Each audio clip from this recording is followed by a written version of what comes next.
"It's just not that deep" is quickly becoming one of my least favorite phrases on social media. It is almost certainly also the top comment on this video. Now, I see this phrase everywhere, but it was most recently brought to my attention after I made a video about corecore a couple of weeks ago. The point of that video was basically to document a shift I had observed in a specific genre of TikTok videos, moving from being very politically minded to having basically no politics at all. But the subject of that video doesn't really matter here. What was more interesting was the response, which was overwhelmingly positive, and even among those people who did not agree with me, there was a lot of constructive criticism and interesting debates that came from that video. However, one response that really rubbed me the wrong way was people telling me that it just wasn't that deep, that these were just TikTok slideshows and I really shouldn't be over intellectualizing about anything in those videos. And I thought this was crazy when talking about this specific subject matter, because so many other people under that video were telling me about how corecore was the first piece of social media that had made them cry, gotten them interested in some form of politics, or really caused them to change the way they look at the world around us. How was it that so many people told me that they were clearly emotionally affected by this type of media, but others wanted me to brush it off just because it was TikTok content? I think that this effect actually comes from the way that legacy media and even our parents tell us to engage with social media. If you were in a high school health class over the last 5 or 10 years, I'm sure you've heard some teacher trying to console you about seeing Instagram stories from parties you weren't invited to by telling you that social media is fake, that everything you see on there is curated and it's not reality. And I think this causes some people to put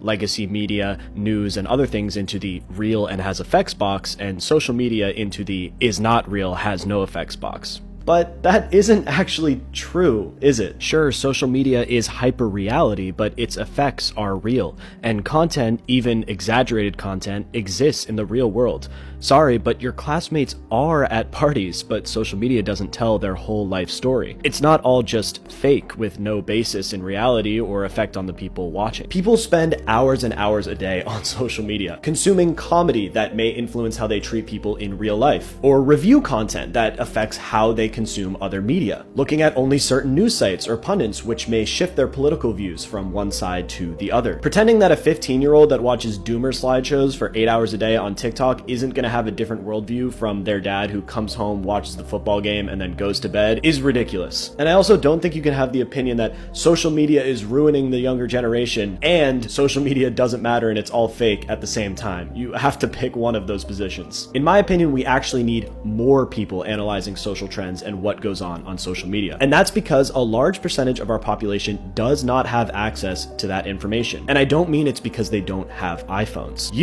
You watching this video are a better social media anthropologist than pretty much anyone that's actively studying that field in academia. But that's a subject we'll cover in the next video.